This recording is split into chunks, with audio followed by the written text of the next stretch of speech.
America Israel ধ্বংসে মরিয়া Iran, এবার কল্পনাতীত হামলা চালাবে ইরান। জানাবো, দাবার গুটি চালিয়েছে পাকিস্তান, এবার ট্রাম্পের ফাঁদে পড়ল ইরান। এদিকে বেরিয়ে এলো লেবাননে হামলার আসল রহস্য। বিশ্বাসঘাতক ইসরায়েল, লেবানন ইস্যুতে ভেস্তে যেতে চলেছে যুদ্ধবিরতি। এবং সর্বশেষ জানাবো, লেবাননে বুধবার ইসরায়েলি হামলায় নিহত 203, যুদ্ধবিরতির গুরুতর লঙ্ঘন বলছে ইরান। দর্শক, শুনছিলেন সংবাদ শিরোনাম, এখন জানিয়ে দিব বিস্তারিত সংবাদ। তবে তার আগে অনুরোধ থাকবে, এই ভিডিওটিতে একটি লাইক দিন এবং কমেন্ট করে জানিয়ে দিন আপনি কোথা থেকে বা কোন জেলা থেকে আমাদের সংবাদ শুনছেন এবং দেখছেন। আবারও তেতে উঠেছে মধ্যপ্রাচ্য। যুদ্ধবিরতি লঙ্ঘন করে লেবানন এবং ইরানে হামলার মতো দুঃসাহস দেখিয়েছে ইসরায়েল। এর জবাবে আবারও যুদ্ধের জন্য প্রস্তুত হচ্ছে ইরান। যে কোনো মুহূর্তে পূর্ণ দমে প্রতিরোধ গড়ে তুলতে পারেন শহীদ আয়াতুল্লাহ খামেনির দেশ ইরান। তেহরানের আসন্ন নতুন হামলা নিয়ে প্রেস টিভিকে চাঞ্চল্যকর তথ্য দিয়েছেন একজন নিরাপত্তা কর্মকর্তা। তিনি জানান, ইরান এবং যুক্তরাষ্ট্রের স্বাক্ষরিত নরবরে যুদ্ধবিরতি ক্রমেই অস্থিতিশীল হয়ে উঠেছে। সেটি বর্তমানে পুরো বিশ্বই প্রত্যক্ষ করেছে। ইসরায়েল যুদ্ধবিরতি লঙ্ঘন করে এবং একই সাথে লেবাননের বিরুদ্ধে আগ্রাসন এবং ইরানের উপর হামলা চালিয়ে যুক্তরাষ্ট্রের জন্য এই চুক্তির মূল্য বাড়িয়ে দিচ্ছে। চলমান পরিস্থিতিতে মধ্যস্থতাকারী দেশগুলোকে অবিলম্বে হস্তক্ষেপ করতে আহ্বান জানিয়েছেন তিনি। তার মতে, এই আগ্রাসী শাসন ব্যবস্থাকে তার জায়গায় বসানোর সময় এসে গেছে বলেও হুঙ্কার তুলেছে ইরান। ইরান যদি হামলা চালায়, যদি যুদ্ধবিরতি ভেঙে পড়ে, তবে এর জন্য একমাত্র জৈনবাদী শাসন ব্যবস্থাকেই দায়ী করে ইরান ইসরায়েলকে শাস্তি দেবে বলেও হুঁশিয়ারি উচ্চারণ করেছেন এই কর্মকর্তা। থমথমে পরিস্থিতি বিরাজ করছে হরমুজ প্রণালীতেও। ইরানের স্টিভির তথ্যমতে, যুক্তরাষ্ট্র ইরান যুদ্ধবিরতির পর হরমুজ দিয়ে বন্ধ হয়ে গেছে জাহাজ চলাচল। কৌশলগত এই জলপথটি এখন পুরোপুরি বন্ধ। ফিরে যেতে বাধ্য হচ্ছে তেলবাহী ট্যাঙ্কারও।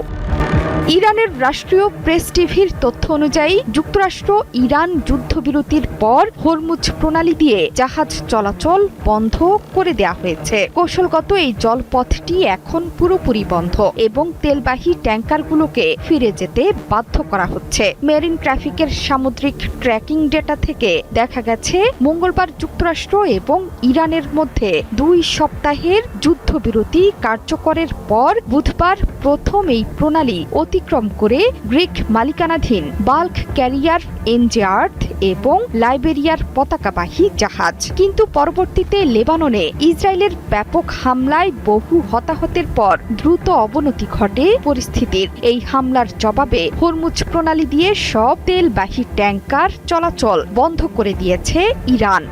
প্রেস টিভি বলছে, প্রণালীটি পুরোপুরি বন্ধ করে দেওয়ায় বেশ কয়েকটি ট্যাঙ্কার যেগুলো বের হওয়ার পথে ছিল, নিজ নিজ গতিপথ পরিবর্তন করে পারস্য উপসাগরের আরও গভীরে ফিরে যেতে বাধ্য হয়েছে।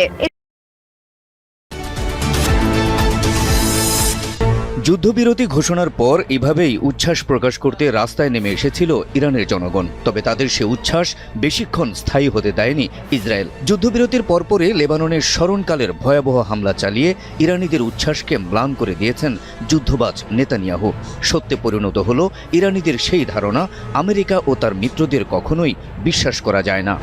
বুধবার যুক্তরাষ্ট্র ও ইরানের মধ্যে হওয়া ঐতিহাসিক যুদ্ধবিরতি চুক্তির আওতায় লেবাননও অন্তর্ভুক্ত রয়েছে বলে জানিয়েছিলেন পাকিস্তানের প্রধানমন্ত্রী শাহবাজ শরীফ। এক বিবৃতিতে তিনি স্পষ্ট করে বলেছিলেন যে ইসলামিক রিপাবলিক অব ইরান এবং যুক্তরাষ্ট্র তাদের মিত্রদের সহ অবিলম্বে সর্বত্র যুদ্ধবিরতিতে সম্মত হয়েছে, যার মধ্যে লেবানন সহ অন্যান্য অঞ্চলও রয়েছে। অথচ যুদ্ধবিরতির ঘোষণার রেশ কাটতে না কাটতেই লেবানন জুড়ে ভয়াবহ হামলা চালিয়ে বসে ইসরায়েল। আন্তর্জাতিক গণমাধ্যম CNN এক প্রতিবেদনে জানায় 10 মিনিটের মধ্যে তারা লেবাননের শতাধিক স্থাপনায় হামলা চালিয়েছে, যেটি যুদ্ধ শুরুর পর লেবাননে চালানো তাদের সর্ববৃহৎ হামলা। সংবাদ মাধ্যম গার্ডিয়ান বলছে এই হামলায় অন্তত 254 জন নিহত হয়েছে, আহত হয়েছে 837 জন। আরএফএল SWR পাইপি মাপে যা বলে তাই দেয়। RFL SWR pipe and fittings.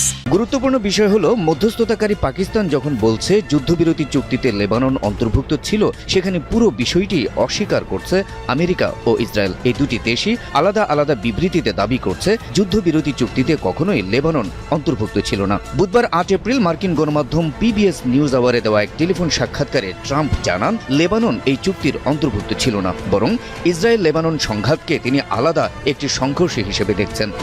ট্রাম্পের সঙ্গে সুর মিলিয়েছেন মার্কিন ভাইস প্রেসিডেন্ট JD ভ্যান্সও। তিনি বলেন, লেবানন ইস্যু নিয়ে একটি যৌক্তিক ভুল বুঝাবুঝি হয়েছে। ইরানিরা ভেবেছিল যুদ্ধবিরতির মধ্যে লেবানন অন্তর্ভুক্ত ছিল, কিন্তু আসলে তা নয়। শুধু মার্কিন প্রেসিডেন্ট ডোনাল্ড ট্রাম্প নয়, ইসরায়েলের প্রধানমন্ত্রী বেনিয়ামিন নেতানিয়াহুরও দাবি যুদ্ধবিরতি চুক্তিতে লেবানন অন্তর্ভুক্ত ছিল না। তিনি বলেন, ইরানের সঙ্গে যুদ্ধবিরতিতে হিজবুল্লাহ অন্তর্ভুক্ত থাকবে না এবং আমরা হিজবুল্লাহর উপর হামলা অব্যাহত রাখব। এদিকে চুক্তি ভঙ্গ করে লেবাননে ব্যাপক হামলার প্রতিক্রিয়ায় ক্ষুব্ধ প্রতিক্রিয়া জানিয়েছে ইরান।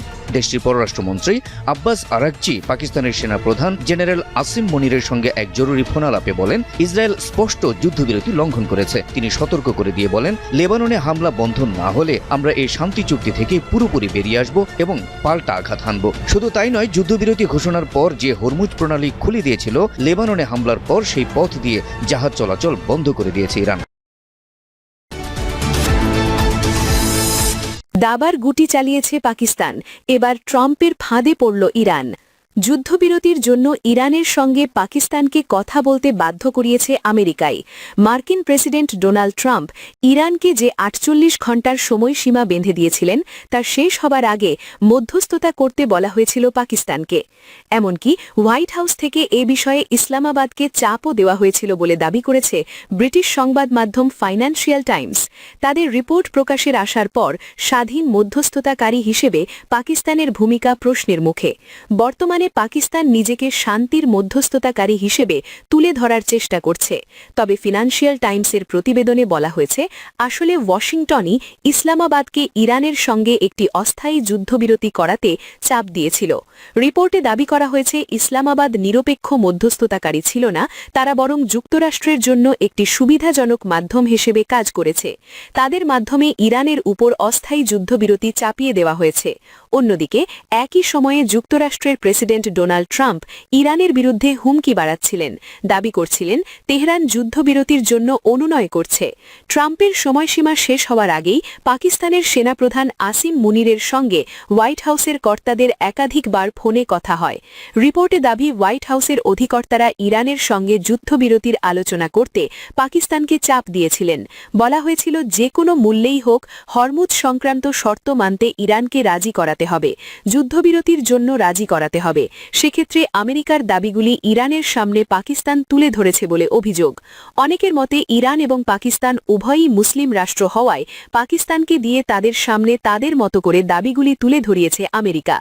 এই রিপোর্ট সত্য হলে মধ্যস্থতাকারী হিসেবে পাকিস্তানের যে ভাবমূর্তি তৈরি হয়েছে, আন্তর্জাতিক মহলে তা নিঃসন্দেহে ধাক্কা খাবে। ফিনান্সিয়াল টাইমসের মতে, ওয়াশিংটন ও ইসলামাবাদ উভয়ই মনে করেছিল ইরান যুক্তরাষ্ট্রের প্রস্তাব গ্রহণে বেশি আগ্রহী হবে।